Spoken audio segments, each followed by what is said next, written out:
మాట, ఎంత మాట! ఇది క్షాత్ర పరీక్షయే గాని క్షత్రియ పరీక్ష కాదే. కాకూడదు, ఇది కుల పరీక్షయే. అందువా నీ తండ్రి భరద్వాజుని సంభవం ఎట్టిది. అతి దుముక్షాకరమైన నీ సంభవం ఎట్టిది. కులలో పుట్టిదివి కదయ్యా, నీదే కులము. అంతేగాక ఈ కులగురువైన వశిష్ఠుడు దేవకీ వేషయకు ఉర్వశి పుత్రుడు కాడా? ఆయనదే కులము.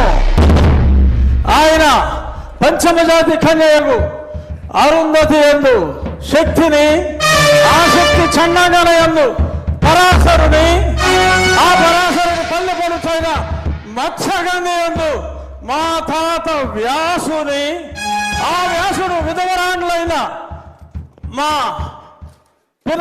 పితామహి అంబికతో నా తండ్రిని, పితామహి అంబాలికతో నా పినతండ్రి పాండురాజును, మా ఇంటి దాసితో ధర్మ నిర్మాణ సరుడని మీ అందరితో కీర్తించబడుతున్న ఈ విదురదేవుని కనలేదా?